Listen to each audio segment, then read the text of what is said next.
código deja de ser un simple monólogo para convertirse en un biólogo.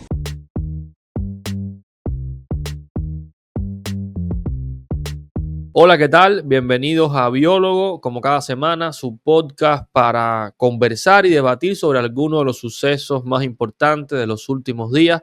Como siempre, me acompaña mi amigo Sender Escobar. Sender, bienvenido. Hola Miguel, muchas gracias por estar de vuelta aquí en este programa, este espacio hecho a cuatro manos y dos mentes. Y aquí estamos nuevamente para debatir y polemizar y a veces no estar de acuerdo con las cosas que digamos, aunque parezca que sí.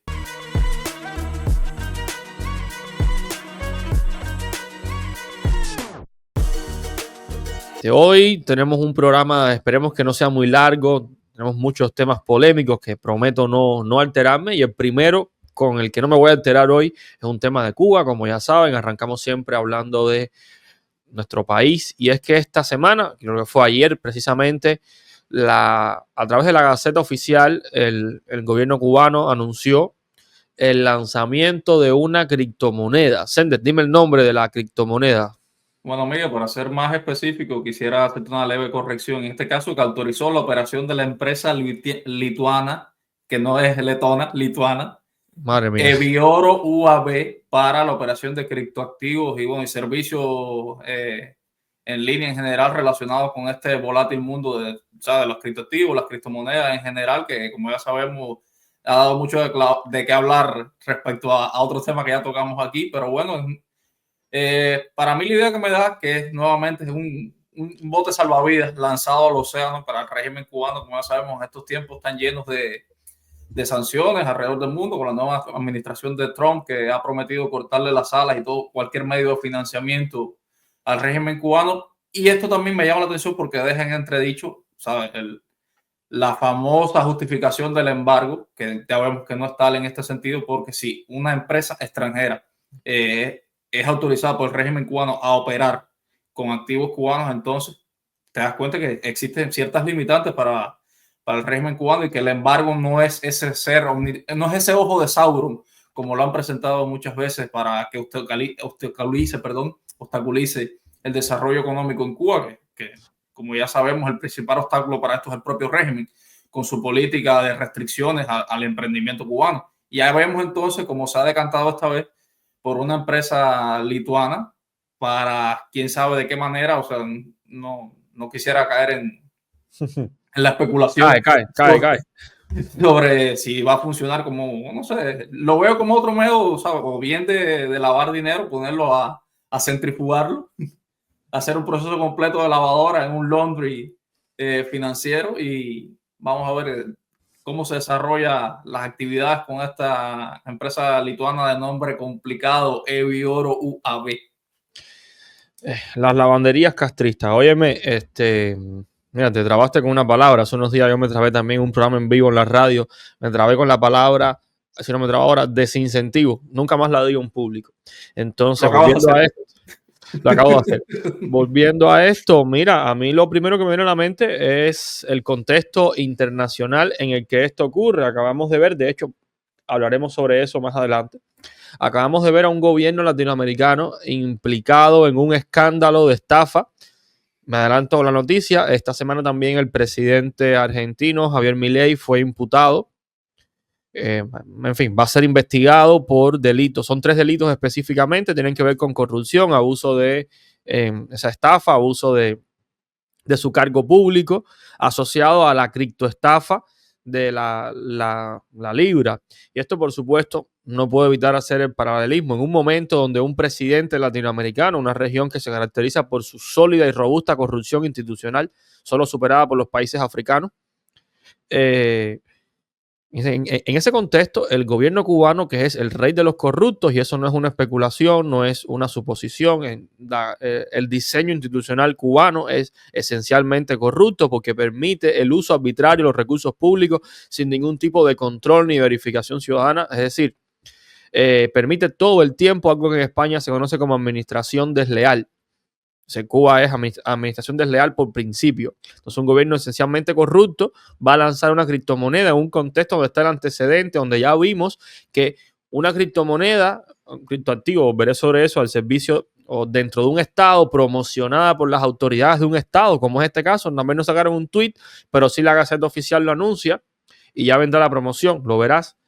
En realidad, cómo terminó un caso de corrupción en un país con democracia, donde incluso el presidente está siendo imputado. La cuestión es, si en un país democrático, en Argentina lo es, con instituciones democráticas donde se puede acusar al presidente formalmente, nadie ha ido preso por acusarlo de estafador, ocurre eso. Imagínense en Cuba, donde hay una dictadura, tiranía, donde la policía política se encarga muy bien de hacer valer su nombre de policía política.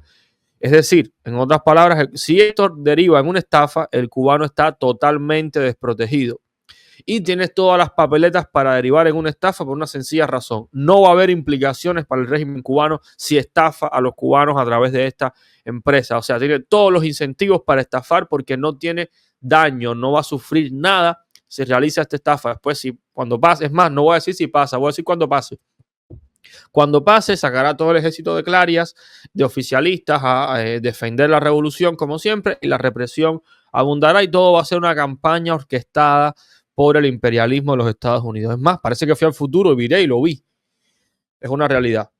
Entonces, sobre esto hay un antecedente, no sé si recuerdas al famoso Trujinvesting.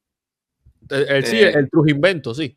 El Trujinvesting o el Trujinvento, en este caso ya sabemos que era al final un medio de los cubanos de una manera u otra de poder tener acceso, o sea, un dinero propio que no estaba manejado o más bien no tenía el visto bueno del régimen, más allá de la polémica en sí sobre el medio de, o sea, de financiarse o tener ganancias, bueno, para hacer más, para englobar mejor la situación.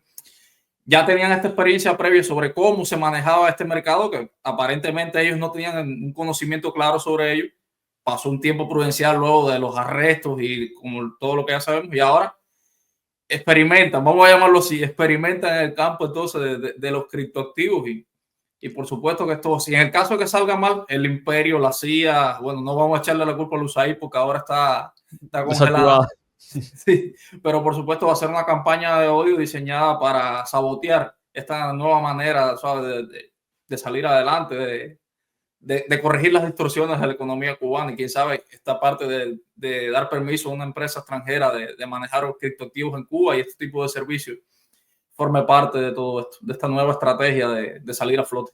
Mira, estabas comentando el tema de los criptoactivos, yo que hablé de criptomonedas, y aunque no es el objetivo de este programa, me gustaría aprovechar que fuiste técnico y recordar que hay una clara distinción entre lo que es un criptoactivo y lo que es una criptomoneda, y que en realidad quien les habla considera que todo lo que le llamamos criptomoneda en realidad son criptoactivos, o sea, son activos que, como todos los activos, como todos los bienes transables, son utilizados como medio de pago. Recordemos que las personas utilizan el Bitcoin o cualquier criptomoneda como moneda propiamente, en tanto asumen que tiene determinado valor. O sea, la usan como medio de pago porque tiene un valor, como yo ahora te quiero pagar algo y te doy una casa, un carro, el teléfono. O sea, todo bien que existe en la economía, todo activo se puede utilizar como medio de pago.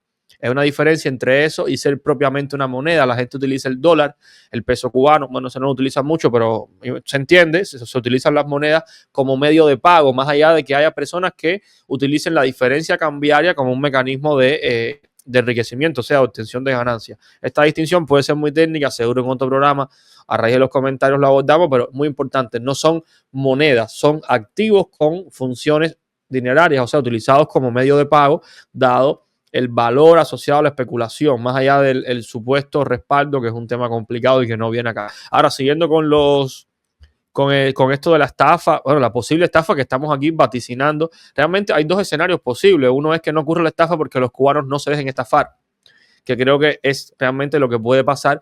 Y lo otro tiene que ver con la estafa propiamente hecha, que es que las personas depositen su dinero ahí y en algún momento ocurra lo que pasó con lo de Milei. De paso, aprovecho para rectificar el tema de el esquema en general. Es que un grupo de personas tenían las monedas, ¿no? de la libra, por así decirlo, los tenían, y cuando comienzan las operaciones que llegan a un punto donde le parece que el precio está lo suficientemente elevado, hacen una liquidación. No es que cierran el mercado propiamente hablando, sino que convierten el valor de su moneda, o sea, lo extraen, por así decirlo, extraen ese dinero, los criptoactivos se quedan ahí dentro del mercado. O sea, el mercado sigue funcionando, pero a las personas notar que los que tienen las monedas con un mayor valor las venden y desaparecen, genera la sospecha y todo este efecto de casi que de fuga, ¿no? Donde todo el mundo se asusta, el pánico de mercado y cae abruptamente el valor. En el contexto cubano, ¿qué es lo que podría pasar? Algo muy similar. De hecho, voy a recordar que el CUC es propiamente una estafa, fue una estafa. La salida de circulación del CUC fue una estafa porque desvalorizaron. Recuerda que las personas que tenían dólares en Cuba los guardaban en el banco, le entregaban CUC y al ocurrir la actualización de la tasa de cambio, esos dólares, el valor de esos CUC se redujo por 4 y por 5, que fue lo que aumentó el valor del sistema de precios en la economía. Es decir, no le actualizaron el valor del CUC en función de una nueva tasa de cambio, sino que lo dejaron tal y como estaba, ¿no? Esto estoy siendo súper breve con lo que ocurrió. Es decir, la desvalorización del CUC al convertirlo en peso cubano con el ordenamiento fue una estafa. Lo intentaron hacer con la MLC ahora, lo que no ocurrió porque las personas no, la gente aprendió la lección en Cuba que no se guardan tus ahorros, los pocos que tengas en el banco cubano, no se guarden en MLC los ahorros que se tengan, ¿no? Y ahora con la cripto puede ser muy parecido, en el sentido que de pronto un día deciden dejar de utilizarla, ocurre el pánico social y pierde todo el valor. Quizás esto puede ser muy técnico, quizás no, estoy seguro que muchos lo verán y lo entenderán más allá del atropello que estaba haciendo explicando esto demasiado rápido. Entonces, Sender, saltando ya del tema de Cuba, ¿no? De esta parte económica, hay otras cosas que también han sido interesantes esta semana, en lo cual no sabemos casi nada, pero creo que vale la pena mencionar, debatir, sobre todo lo moral, lo ético, las implicaciones que es, por ejemplo, no sé ni cómo llamarla, el escándalo, suceso, la trama, la novela, el romance entre el compañero Carlos, sin broma, Carlos Lazo, y el envío de leche en polvo a Cuba, un tema que además se presta para la jocosidad, producto del juego de palabras, los nombres, y no deja de ser por eso un tema sensible. Recordemos que lo que está detrás, más allá de toda la corrupción que alega el oficialismo y parte de la oposición desde hace mucho tiempo, es el tema del acceso a niños cubanos a través el acceso de niños cubanos a través de este mecanismo a leche. Y claro, no resuelve el problema, pero en realidad lo cierto es que va a haber niños que van a dejar de tomar leche. No es que ahora haya que permitir toda esta serie de cosas desde ambos lugares, pero es una realidad. Al combatir eso, muchos niños, no sé cuántos, se estarán quedando sin esa leche asociada a la corrupción, tráfico de influencias, etcétera, lo cual también lleva un elemento moral a la hora de debatir lo que está ocurriendo. Sí, claro, bueno, hace días se dio a conocer el pronunciamiento de Carlos Lazo y la organización, institución, o como se llama, que él representa, llamada Puentes de Amor, que desde hace un tiempo por acá venía romanceando, evidentemente, con el régimen cubano. Y debo decirlo aquí, muchos de nosotros nos creímos este discurso esperanzador y en cierta medida conciliador, pero cuando ya salimos y conocemos otras realidades, nos damos cuenta que es una manera, ¿sabes?, de dorar la píldora o de acolchonar un poco más el discurso del régimen cubano, que no es otra cosa más que legitimarlo completamente bajo esta retórica de la familia cubana, que es la que no debe sufrir, que al final es la que está sufriendo por culpa de la administración política que existe en Cuba.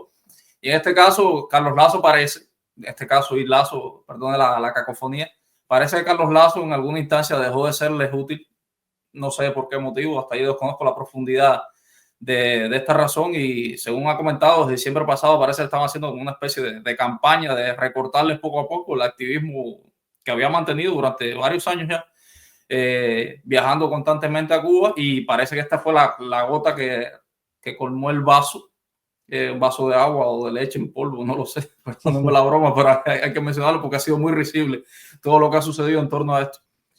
Y un pronunciamiento de que le había llegado un comunicado de que ya no podía, a través de su institución Puente de Amor, entregar leche en polvo a los hospitales pediátricos cubanos, lo cual, por supuesto, los principales afectados aquí van a ser los niños, pero ya sabemos quién es el causante mayor de las escaseces, que es el régimen cubano con sus políticas absurdas agrícolas, como ya sabemos, con prácticamente es una broma lo que le pagan a los campesinos encargados de entregar leche, con todo este sistema draconiano que tiene, con los contratos establecidos en los sistemas de acopio y demás, que por supuesto es una falta de respeto absurda a toda persona que se dedica precisamente a esto, a la cría de ganado, en vez de comerciar ellos mismos la leche que producen. Bueno, pero ya estamos viendo cómo otra vez uno de sus principales peones ha caído por la voluntad o el antojo de alguien que o hace tiempo Carlos Lazo le venía estorbando, o dijeron, bueno, ya está aquí, porque nos ha sido útil durante un tiempo prudencial y ya no te queremos. Pero ¿qué ha sucedido entonces? Otras personas han salido de su defensa, en este caso hablamos del propio Israel Rojas, con un pronunciamiento público sobre Carlos Lazo, como ya sabemos, más de una vez han salido juntos y hablando y diciendo que si él era un agente de la CIA, tenían que permitir que la CIA se siguiera equivocando con Cuba, motivado no sé por qué. Y luego de esto, Carlos Lazo hizo otra aclaración donde Michel Torres Corona, el amiguito de Confilo, hizo una publicación de Cuba Debate, y luego Israel Rojas le respondió diciendo que Cuba Debacle mentía tajantemente, y nuevamente la respuesta de este compañero Michel Torres Corona de que eso había que demostrarlo porque eran acusaciones muy serias.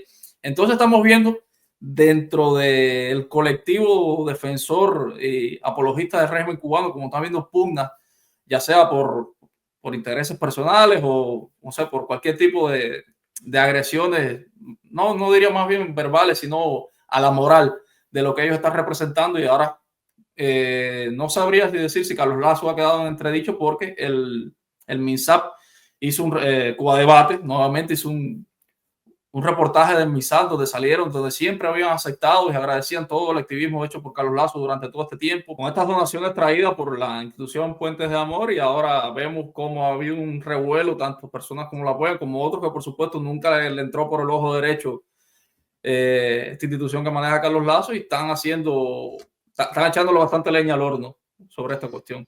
Sí, menos mal que no dijiste echándole leche al horno. Realmente es una...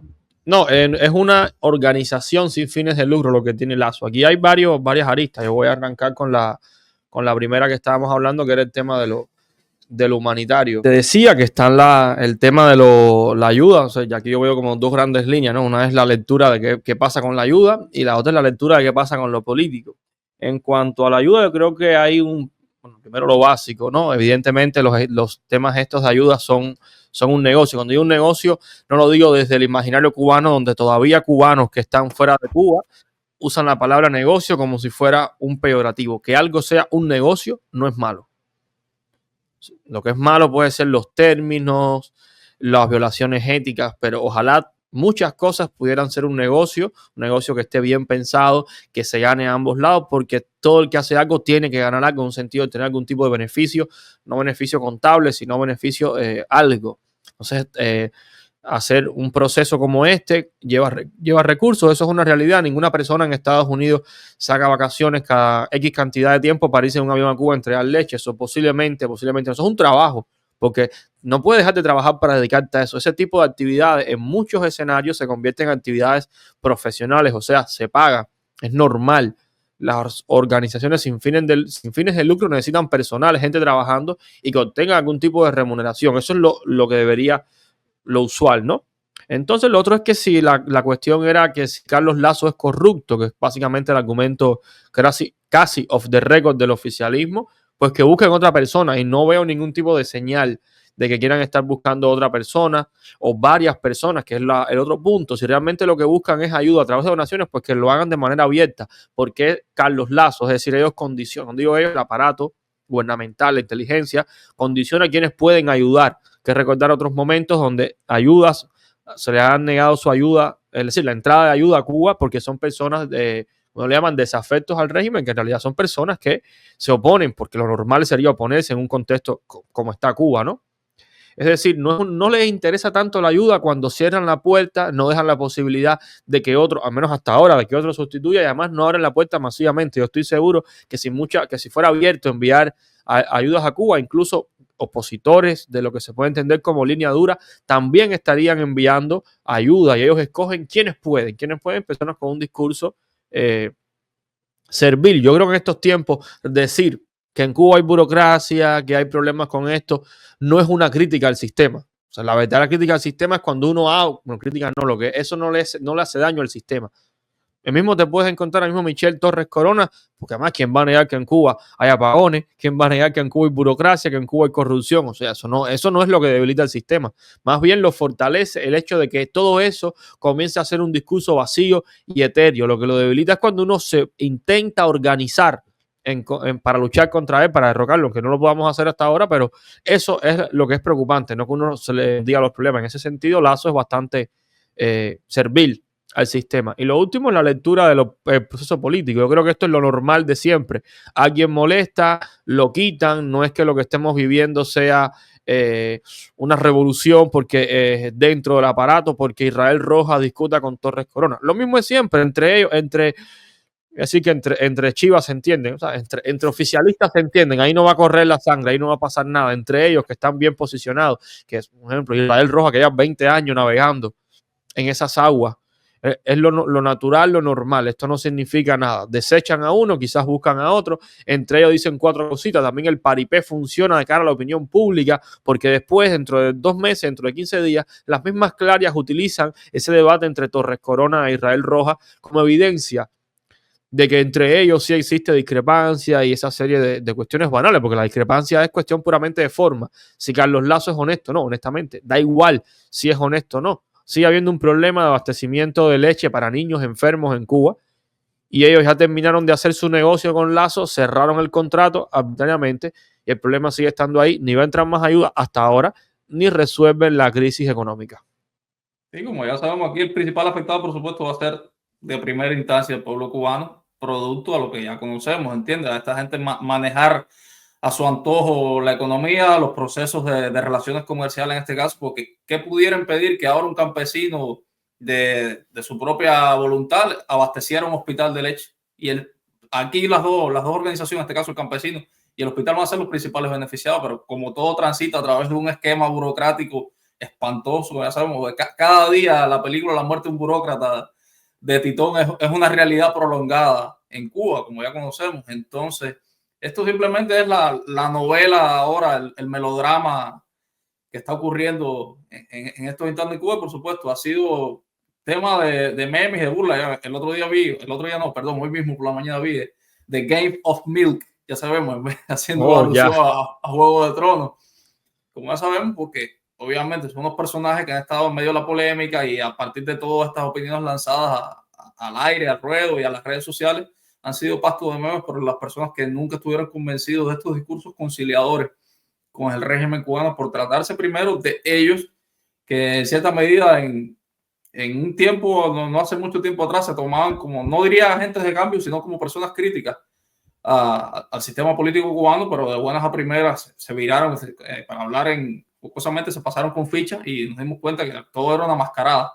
Y ahora viendo todo esto que está sucediendo, por supuesto que uno está con las papitas en la mano en medio de un cine, viendo a ver qué pasa y qué termina esta película sobre Puentes de Amor, Carlos Lazo y la defensa entronizada de Israel Rojas. Bueno, Miguel, hablando de polémicas, la semana pasada también, durante varios días, hubo, esto sí lo puedo calificar como lamentable en este sentido, porque una persona que ha sido ultra mega vilipendiada por el sistema oficial ciberclario cubano, y hablo de Amelia Calzadilla, donde una persona que incluso vive aquí en España, identificado como Más Flow, publicó un video en sus redes sociales que es del 2010, donde se testimonia en este video un acto de repudio hecho a las damas de blanco, donde una persona con cierta fisionomía parecida, ojo, someramente parecida, a Amelia Calzadilla, golpea a una de las destacadas miembros de este grupo, de las damas de blanco, y esta persona dijo que esa era Amelia Calzadilla, que había participado en este acto de repudio, cuando cualquier persona que haga un cálculo mental rápidamente por la edad que tiene Amelia Calzadilla actualmente, que son unos 34, se da cuenta que no es ella. Primero porque esta señora que aparece aquí es una persona de unos 30 años o más, casi 40, se pudiera decir incluso. Y entonces, ¿por qué el motivo de atacar a Amelia Calzadilla en esta instancia, cuando ya sabemos que, a mi entender, que soy admirado, yo soy uno de los tantos admiradores silenciosos que ha tenido desde aquella primera directa respecto al abastecimiento de gas, donde se la acusó de ser millonaria por tener las uñas arregladas y una lámpara comprada de una tienda de PLC? O sea que ya vivir con dignidad y decoro parece que era un pecado absoluto dentro de Cuba. Y en este caso, una vez llegada a España, Amelia no se ha detenido en su crítica incesante contra el régimen cubano, precisamente porque ella al final tener que optar por el exilio como una manera para poder vivir dignamente, para darle un futuro a sus hijos y demás. Y ahora, en medio de esto, una persona que parece para ganar sus 5 minutos de fama hizo esta publicación, y por supuesto esto tuvo consecuencias de que personas que se dan cuenta que no es ella, o sea, que esta persona aparecida en el video del 2010 no es Amelia Calzadilla, pero ni remotamente. Y esta persona entonces hizo incluso una directa de más de 2 horas hablando no sé qué cosa, o sea, kilómetros y kilómetros de justificaciones, que si el régimen cubano y demás, pero entonces te das cuenta que este tipo de actitudes lo que hacen más bien es desunir, porque incluso tú no tienes que estar plegado ni estamos bajo la circunstancia de tener un líder para, o sea, para haber una cohesión que desde el exilio fomente el fin del régimen, que debe, supongo yo, que caiga algún día por su propio peso, pero o por otras, bajo otras circunstancias. Pero el objetivo entonces de difamar y vilipendiar a una persona como Amelia Calzadilla, tan expuesta en las redes sociales por su activismo, te estás dando cuenta que existe, incluso puede ser una táctica un poco más oscura de lo que se pretende. Y por supuesto, Amelia salió en su defensa, que ella se expresa muy, pero que muy bien, pues, y da con argumentos sólidos sobre quién es ella, quién es, o sea, presentó fotos de ese momento, de esta fecha, en el 2010, cuando tenía solamente 19 años, para contrarrestar esta calumnia.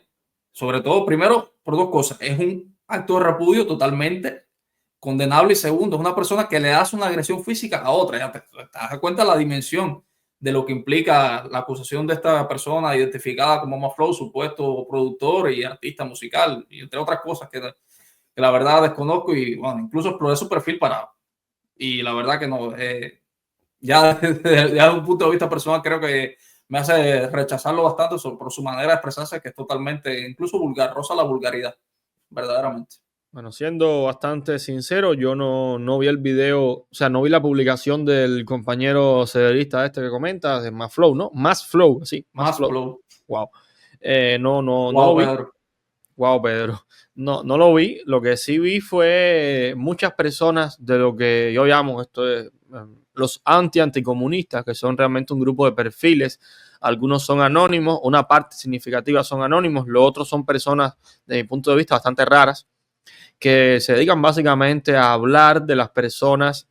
O sea, su labor central es hablar, dígase, difamar, mentir, a veces publicar sobre la vida privada, incluso, que son los métodos sobre el Estado cubano, de personas que de una manera u otra están haciendo activismo, están siendo importantes desde el punto de vista de la lucha contra la tiranía cubana, ya sea con discursos más moderados, con discursos más agresivos, pero se dedican prácticamente a esto. Cuando yo vi eso, ya me di cuenta que había algo raro. Yo sí creo realmente que este tipo de cosas ocurren, inducidas, no digo ordenadas, porque no creo que toda persona que practique, o sea, que sea parte de esa masa, no sé cómo llamarle, sin ser ofensivo, esa masa que se toma la política con un nivel de pasionalidad que casi animal, sin ningún tipo de visión estratégica, de análisis.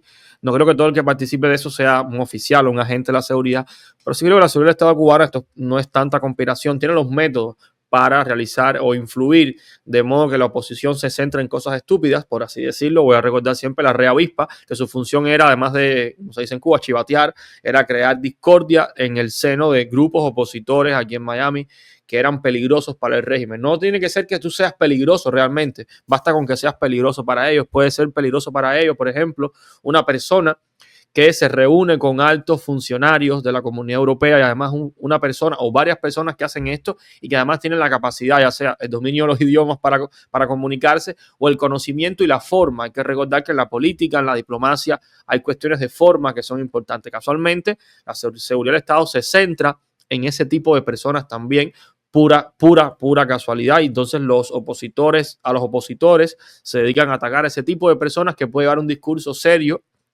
y estratégico a la Comunidad Europea para cambiar la imagen que tiene o la política que tiene con el de ayuda prácticamente con el régimen cubano. Así que sí creo que puede estar detrás la seguridad del Estado con este tipo de cosas. Y lo otro es lo humano, es lo político para nosotros desde el punto de vista de qué hacer. Y es la cuestión es, y si ella, Amelia, participó cuando tenía 19 años, me dices que tiene como 34, 35. Amelia fue Alejandro, no sabemos qué edad tienes. O sea, si con 19 años participó en un acto de repudio, que ya sabemos que no, ojo, pero si lo hizo, ¿qué ocurre? hay que excluirla de la lucha política, como hace el régimen cubano, que cuando triunfó la Revolución Cubana había que llenar para trabajar un formulario donde tenías que poner si habías participado en la campaña de alfabetización, si habías participado en Girón. Como resultado, media Cuba alfabetizó y media Cuba fue a Girón. Y es buscando la pureza ideológica. Eso me parece totalmente desacertado y un proyecto de país que no se diferencia en nada del que tiene el régimen cubano, que es la exclusión desde el punto de vista ideológico, que se puede comparar perfectamente con un apartheid ideológico, en términos de que no es tu raza, es lo que hiciste en tu pasado. Yo creo que eso es terrible para el proyecto de país, entre otras cosas, porque si Cuba va a ser solo las personas que nunca fueron un acto de repudio, que nunca fueron un 1 de mayo, que nunca trabajaron para el Estado, que nunca gritaron viva Fidel, que nunca sacaron una, no sé, qué sé yo, no sé, nunca fueron a echarle flores a Camilo, no tengo ni idea. Todo este sistema de actividades oficialistas, ¿qué país va a quedar? Va a saltar a alguien muy orgulloso de que no, yo nunca participé en nada, qué bueno. ¿Y los demás qué? ¿Qué hacemos con todos los demás? ¿Qué hacemos con la gente que coge los mandados, que paga CDR, que es media Cuba? Entonces yo creo que ese es el problema de fondo, y la seguridad del Estado sabe muy bien que la oposición cubana, una parte de ella, se dedique a esas cosas, a esas posturas radicales y que no son prácticas, no son realizables, son totalmente excluyentes, no llevan a ningún lugar. Sí, pero aquí hay que partir del primero punto de vista de que si bien no participó un acto de repudio, lo que tú estás comentando también, pero hay que ver el grado de compromiso de estas personas que sí se prestaron para eso. Entonces, más allá de señalarlas, y son cosas que no se deben olvidar, Miguel, eso es muy importante bajo estas circunstancias, porque uno tampoco puede hacer borrón y cuenta nueva de lo sucedido, porque es obvio, si participaste en un acto de repudio no es lo mismo gritar que golpear.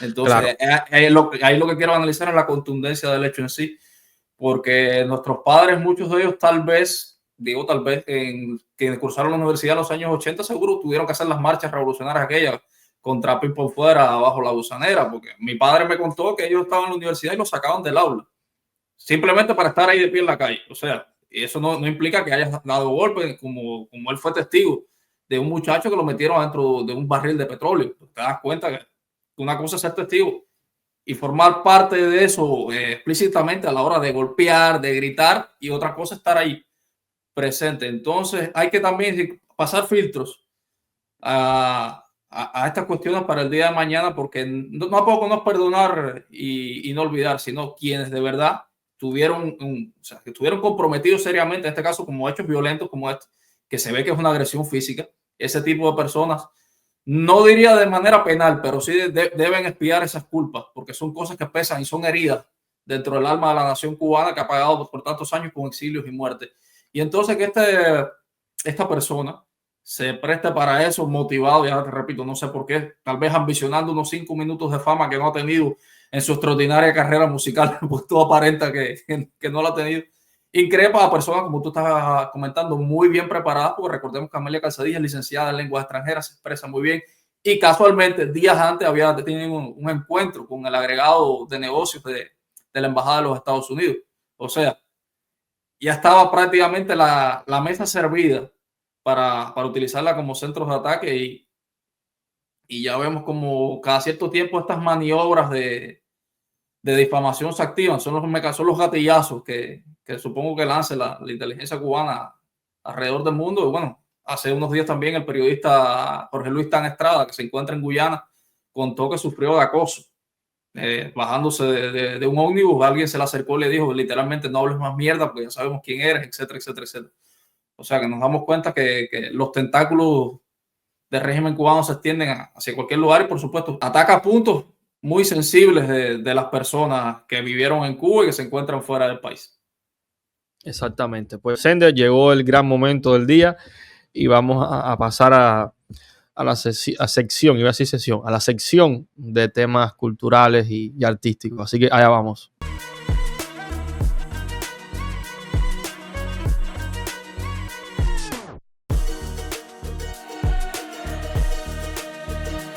Bueno, Miguel, estamos de vuelta en esta sección de cultura, nuestra opinión y la tuya, donde casi siempre me dejas el protagonismo, no sé por qué, de este paréntesis para respirar y por supuesto para tener ofertas culturales a aquellas personas que han llegado a esta instancia con nosotros. Y voy a hacerle 2 sugerencias cinematográficas. En este caso, la primera, una película española que me fascinó, ganadora del Goya junto con la película de 47. En este caso hablo de La Infiltrada, dirigida por Arantxa Echavarría, una película basada en hechos reales, ubicada en el País Vasco, sobre todo en los años 90, una etapa bastante dura respecto a la lucha de la Policía Nacional y la Guardia Civil con ETA, el grupo terrorista vasco, que una persona muy joven, identificada como Arantxa, que es ha sido la única mujer que se infiltró en un comando de la ETA, en el comando Donosti, uno de los más temidos y sangrientos por sus actos terroristas cometidos en el País Vasco, se infiltra para desarticular una red en medio de una especie de falsa neutralidad que la ETA declaró en un momento dado en la historia de España, sobre todo a finales de los años 90, y durante 6 años esta policía identificada como Arantxa, una heroína anónima de la policía española, va desarticulando poco a poco, ganándose la confianza de los etarras.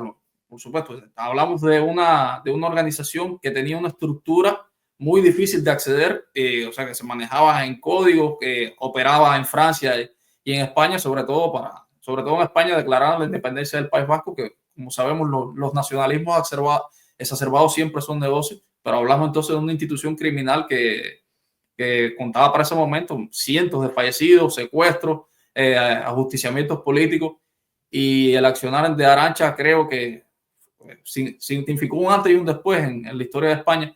Pero sobre todo el filme en sí, protagonizado por Verónica Yuste y Luis Tosar, creo que es una excelente oportunidad para no respirar mientras ves esta película, porque incluso te sumerges en la España de esta época, sobre todo en Euskadi, en Euskal Herria, como dirían los vascos, y es una película trepidante. Ya yo conocía la cinematografía de esta cineasta vasca, Arantxa Echavarría, como una comedia llamada Políticamente Incorrectos, que es totalmente trepidante. Entonces el ritmo cinematográfico, los silencios, los espacios, es un deleite cinematográfico disfrutar de esta película, que ya repito, no por gusto ganó el Goya a la mejor película española en esta reciente edición.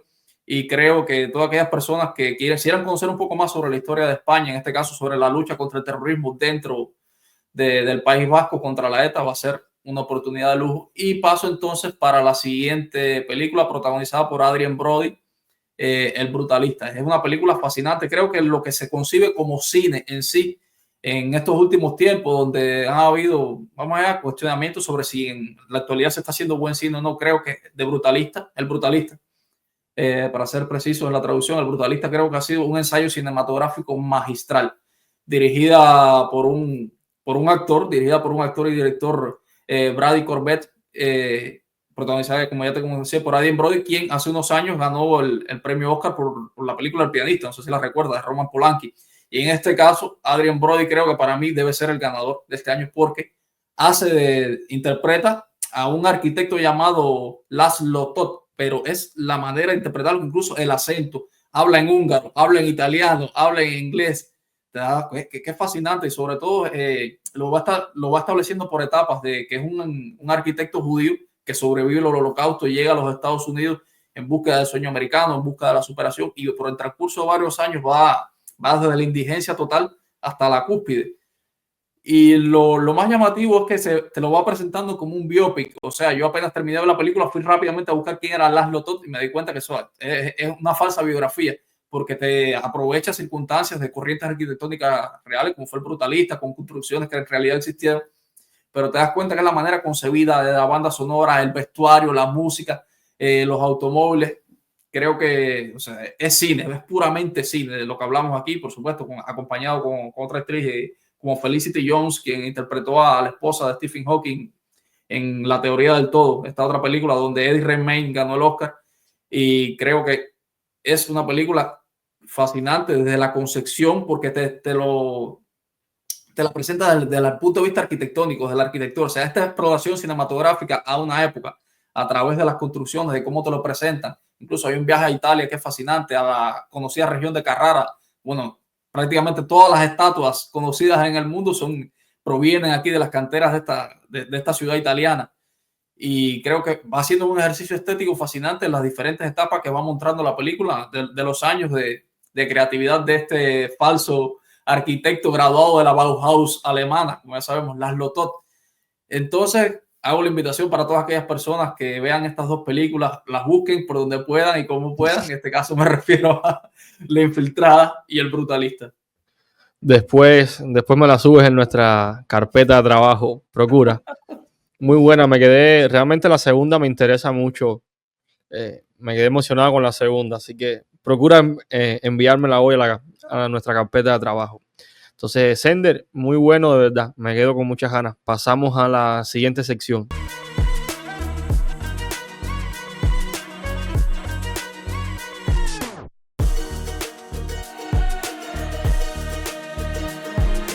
Conmigo he llegado a esta última sección de este podcast biólogo. Le agradecemos a todas aquellas personas que han llegado aquí hasta con nosotros. Le aprovechamos por invitar que se suscriban y compartan y comenten. Y estamos aquí en la Estación Magallanes para hacer un análisis de los acontecimientos sucedidos en la última semana alrededor del mundo, de una perspectiva internacional. Y te cedo la palabra y vamos allá.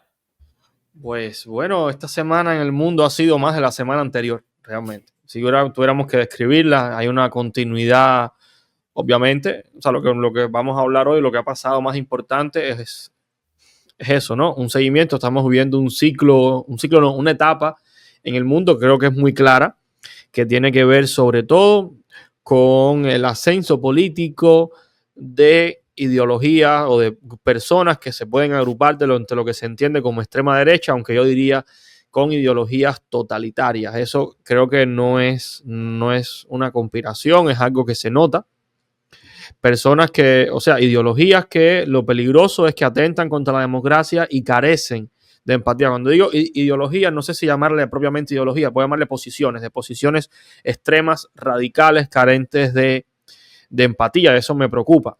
Hablo, por ejemplo, de lo que le voy a llamar a partir de ahora la ideología de la motosierra, que consiste en celebrar el despido masivo de empleados públicos.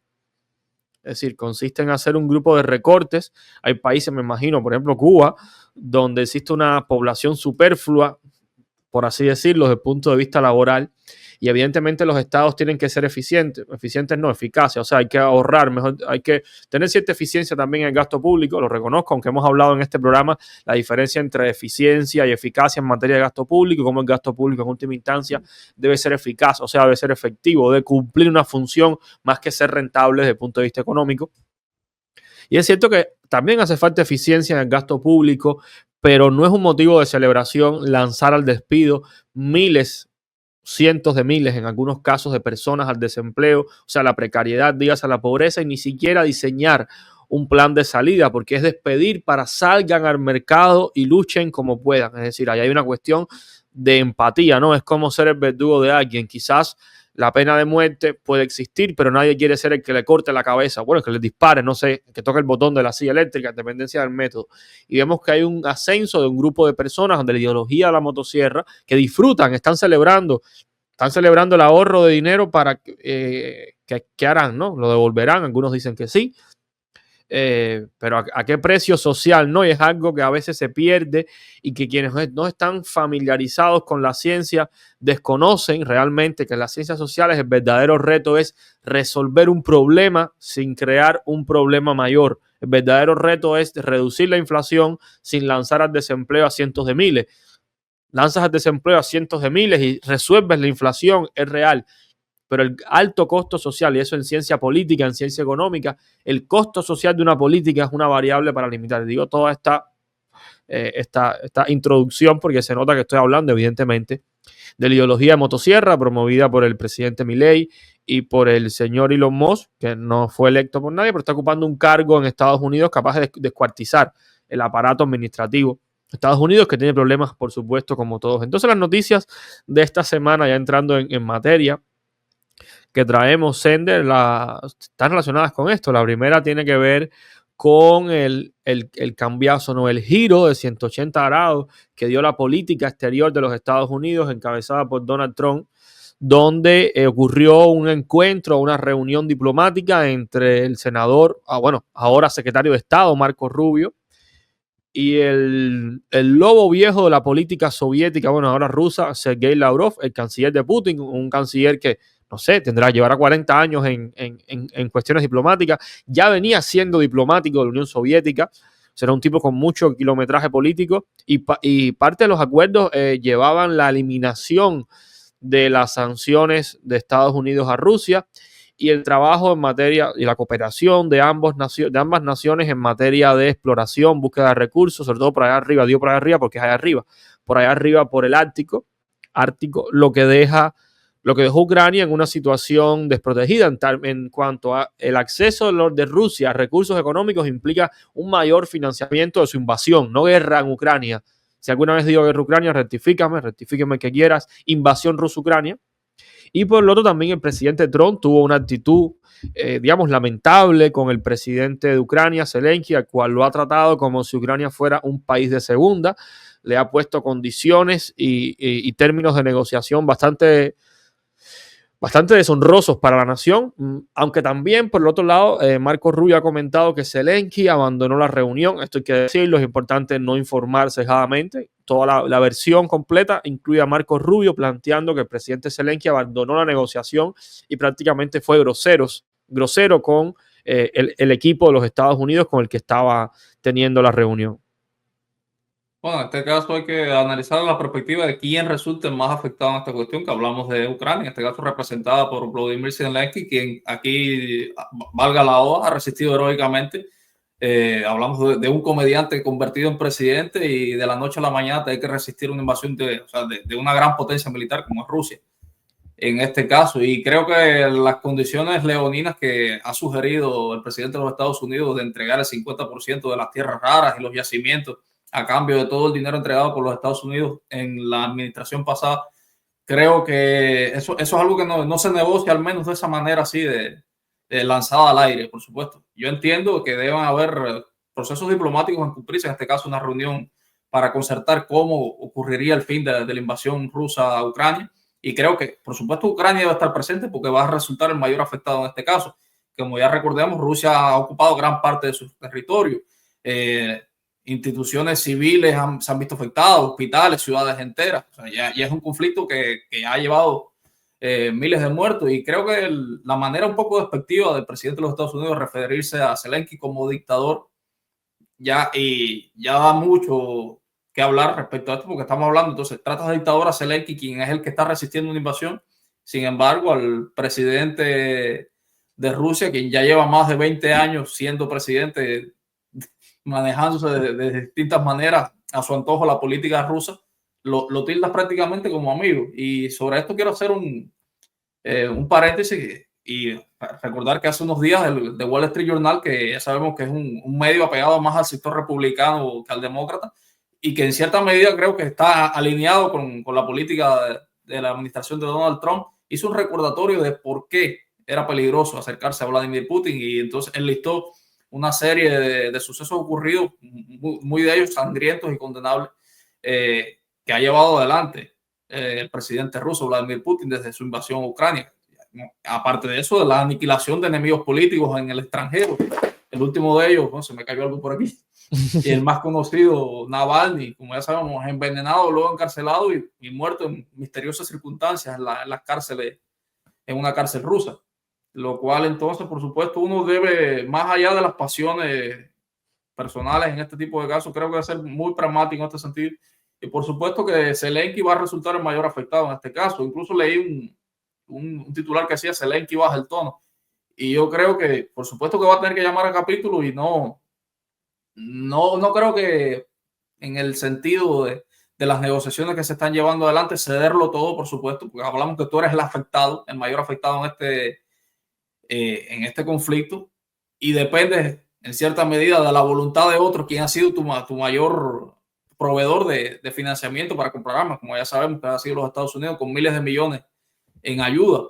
Y habría que ver entonces el papel de Europa en todo esto, que creo que quien va a cargar el peso, sobre todo desde el punto de vista geopolítico y geográfico, en este caso por compartir frontera con Ucrania, y por todo lo que ha significado este conflicto al borde a kilómetros de la Unión Europea y de los países miembros de la OTAN. Sí, es un tema delicado, Sender. Hay varios aspectos ahí. Incluso esto no es lo que voy a plantear, no es una cuestión ideológica, es una cuestión de honestidad. Y voy a recordar también que en estos días varios políticos, o sea, que un político demócrata critique al presidente Trump, creo que es válido, pero se entiende que en cierta medida va a ser juzgado desde que tú eres demócrata, aunque aclaro también a nuestros compatriotas cubanos que la política americana no funciona precisamente así.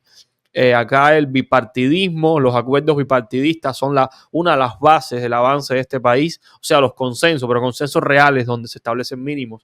Más allá de eso, que lo diga un demócrata, ok, se puede juzgar desde esta posición, pero ha habido figuras claves desde los republicanos, incluso figuras claves que son trumpistas, en el sentido no de fanatismo, sino de apoyo a Donald Trump, han salido para dar respuesta. Hablo de congresistas, senadores, pesos pesados republicanos, han salido a responder. Y esto es algo relevante porque plantea, en primer lugar, algo muy bueno, que es la salud de la democracia, del espíritu democrático de este país, donde muchas personas son capaces de romper, en cierta medida, lo que se conoce tontamente como la disciplina partidista, o sea, la obediencia al líder para decir, yo estoy contigo, pero tengo valores suficientes como para, si no estoy de acuerdo con algo que me parece significativo, salir a planteártelo. Eso es algo que desde el punto de vista político en estos tiempos de fanatismo es desconocido. A mí me parece muy bueno que sectores de los republicanos tradicionales, incluso trumpistas, salgan a cuestionar al presidente. Ojalá siempre el mundo funcionara así. Ahora, más allá de esto, creo que hay otro aspecto de fondo, que es el tema de las mentiras y los bulos o las cuestiones sesgadas. ¿Por qué digo esto? En primer lugar, lo que le está demandando el presidente Trump al presidente Zelensky en términos de dinero es más de 5 veces el valor de la ayuda de Estados Unidos a Ucrania para el financiamiento de la guerra. Es decir, no es dame todo lo que te presté, es dame lo que te presté y 5 veces más. Digo 5, puede ser 4, puede ser 6, después que cada cual divida el número. Lo otro tiene que ver con la mentira del financiamiento. El financiamiento de la guerra estaba prácticamente parejo entre Europa y Estados Unidos. La versión que circula de esos dos sectores asociados a, no voy a decir republicanos, al trumpismo radical, sectores MAGA, que Estados Unidos es el papirriqui de la guerra, ¿no? El que pone todo el dinero, realmente no, es casi parte y parte. También está el tema de la OTAN, ¿no? Que es otro de los tantos bulos. Realmente Estados Unidos no representa más del 16% del presupuesto de la OTAN. El resto de Europa, obviamente, pone los restantes entre un 70 y un 75%. O sea, son ideas sobre las cuales se ha lanzado esta posición de Estados Unidos oficial con Ucrania, se sostiene sobre unos datos que son falsos. Una parte de ellos son falsos. Y lo otro tiene que ver con un acuerdo, y es que realmente aquí hay una violación. Como mismo se dice que Elon Musk descubrió la constitución de los Estados Unidos cuando empezó a hacer cosas y algunos jueces empezaron a bloquear porque es su trabajo, algunas de las decisiones, porque voy a decir una palabra un poco rara en este contexto, en la santidad de un juez en Estados Unidos, que es una figura que debe ser totalmente neutral, o sea, que está más allá del bien y el mal, un poco, bastante. Decidieron bloquearle algunas de sus medidas, no todas, ojo, porque alguien le puso una demanda y la justicia, los jueces lo consideraron así. Otro elemento aquí es que hay un acuerdo del siglo pasado donde Estados Unidos se comprometía a ciertas cosas con Ucrania a cambio de que Ucrania hiciera ciertas cosas que ha cumplido, y una de las que debe hacer Estados Unidos era no utilizar métodos de coerción económica. Ese tratado sigue vigente. Y al tomar esta postura, el presidente Trump está literalmente violando ese acuerdo, o al menos saltándoselo. Violando puede tener una implicación desde el punto de vista de sanción, de castigo, al menos lo está ignorando. Esas son cosas que hay que tener en cuenta. Además, Sender, del peligro para el mundo en democracia del avance de Rusia. Recordemos que Rusia, bueno, ya dijiste, mata disidentes en prisión, mata, sobre todo su especialidad es matar a través de las ventanas, con ventanas asesinas a sus disidentes, a sus opositores, tumba aviones, como le ocurrió a Prigozhin, el líder de Wagner, en su momento de desobediencia al señor Putin. Es decir, hablamos de un modelo de país totalmente autoritario, y es muy preocupante porque incluso muchas de las personas que le hacen el juego a Putin, ahora centrando el discurso en la debilidad de Europa y no en la necesidad de defenderse de Putin, en realidad no podrían tener muchos las condiciones de vida que tienen, días en democracia y prosperidad, si imperara en el mundo un sistema basado en el modelo ruso, incluso el modelo chino, algo muy parecido como ocurre con nosotros los cubanos, ¿no? Los defensores del sistema cubano son personas que no aguantarían las condiciones de vida que hay en Cuba.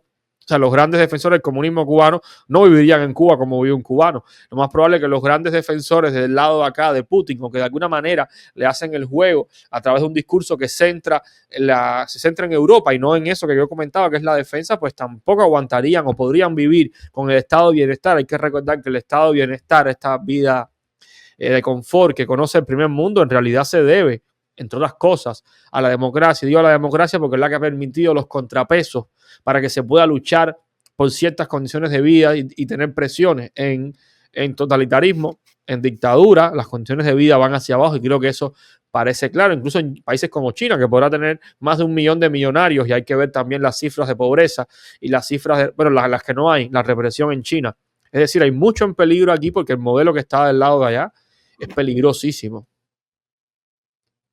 Sí, en este aspecto entonces creo que habría que nivelar un poco los discursos que se lanzan al aire y atenerse sobre todo a estas cuestiones diplomáticas que a veces uno desconoce, no será especialista en la materia, por supuesto, pero creo que aquí el principal afectado sobre todas las circunstancias es Ucrania. Entonces, planteárselo de esta manera cuando es una persona que democráticamente, en este caso Zelensky, llegó al poder y se ha mantenido bajo un estado de excepción, más allá de que se celebre o no elecciones en Ucrania, movido por una circunstancia de guerra. Creo que incluso los propios ucranianos son los que deberían, o lo hacen, lo han hecho incluso, de manifestarse en contra si desean o no elecciones. O, como ya sabemos, hay varias encuestas que plantea que la popularidad de Zelensky ha descendido, y es más que lógico, porque el hastío llena a las personas ya de impaciencia, que se pregunta hasta cuándo va a ser esto.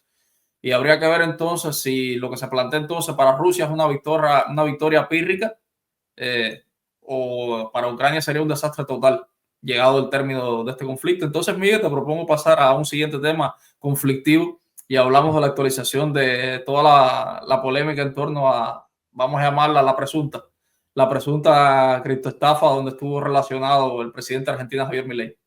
Oye, sí, esa es una de las tramas más interesantes de la semana. Mi timeline de Twitter es prácticamente Rusia-Ucrania, Rusia-Ucrania, Estados Unidos, y la situación de Argentina. Esto ha llegado a niveles que el señor, casi olvidé el nombre, Cositorto. Cositorto es un criptoestafador muy conocido. Está en Argentina preso.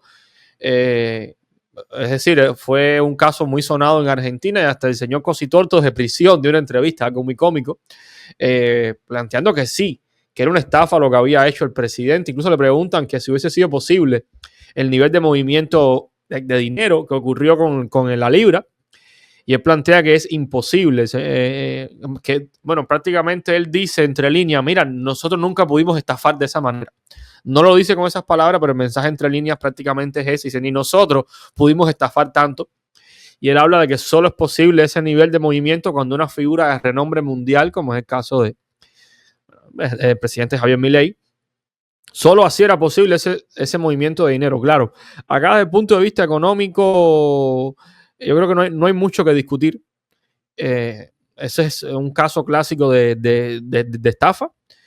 Lo que quedó discutir era la conciencia, si era consciente o no, y al mismo tiempo hay un meme, ¿no? Esto es un meme lo que estamos viviendo, donde tiene 2 botones. Uno es reconocer que no sabe nada de economía, y el otro es reconocer que lo hizo a propósito. Cualquiera de las dos son negativas.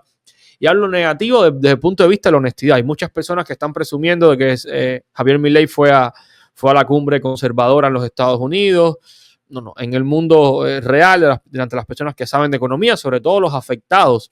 O sea, aquí no solo es cuestión de que determina la justicia, hay que recordar que esta semana fue imputado, o sea, va a ser juzgado el presidente Milei por esto. Es el tema de los afectados. Un grupo de personas perdió su dinero. Incluso una entrevista que fue un escándalo en Argentina, una entrevista que estuvo totalmente coordinada, cuadrada, pactada con los periodistas, donde se ve incluso al señor Caputo intervenir en la entrevista, decirle al periodista, no preguntes esto, casi que decían qué tenía que hacer y qué no. En esa entrevista, el presidente Milei dice simplemente que los afectados son menos de los que dice. O sea, nunca claramente asumió una postura de culpabilidad y de reparación. Más bien se dedicó a cuestionar, como siempre. A mí me recuerda a Fidel Castro, lo lamento, de cuando hacía algo mal, lo que hacía era virarse y lanzar ataques a todo el mundo. Cualquiera era responsable menos él. Y eso sí es lamentable. No hablamos, insisto, de una cuestión ideológica. De hecho, en este programa podemos traer a cualquier figura de la izquierda, de la derecha. Es más,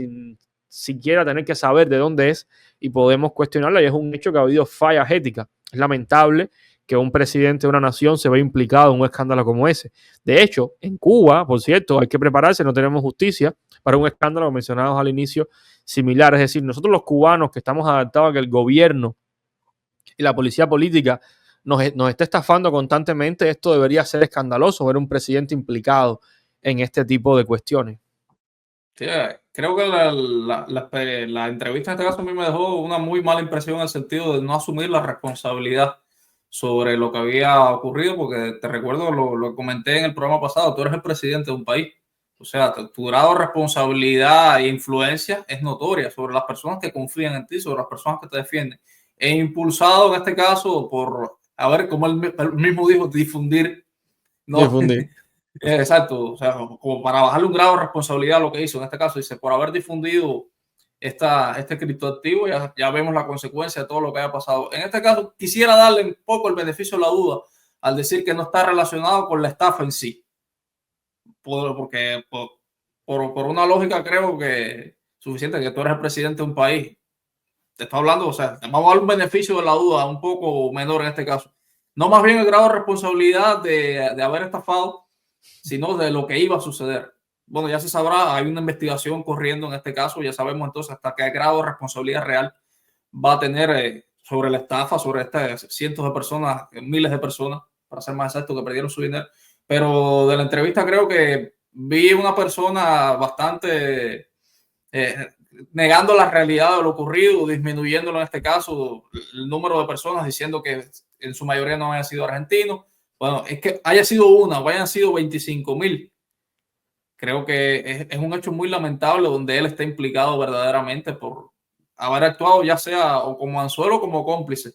Ya la justicia argentina determinará hasta qué punto pudiera repercutir en él, pero bueno, ya veremos. Más allá de esto, lo cuestionable creo que hay que defender en este caso y es los contrapesos de políticos que existen donde incluso el presidente de un país, inmiscuido o no, vamos a hablar siempre desde los supuestos hasta que no se dé un dictamen, inmiscuido o no en un caso de corrupción puede ser investigado. Entonces, a esto es lo que se aspira, creo, a la democracia en este caso para el día de mañana del país que queramos tener, donde sabemos que ningún hecho de este tipo va a pasar impune. Exactamente. Pues Sender, se nos acaba el tiempo. De hecho, esta semana nos excedimos 4 o 5 minutos. Estamos en rango todavía. Estamos bien, estamos en el rango. Así que llegados a esta instancia, los invito a todas aquellas personas que se suscriban, comparten y comenten este podcast Biólogo, conducido por Miguel Alejandro Hayes. Me enrollo siempre con el nombre, y yo, Sender Escobar. Así que nos vemos la semana próxima. Pues sí, muchísimas gracias. Nos vemos pronto. Un fuerte abrazo.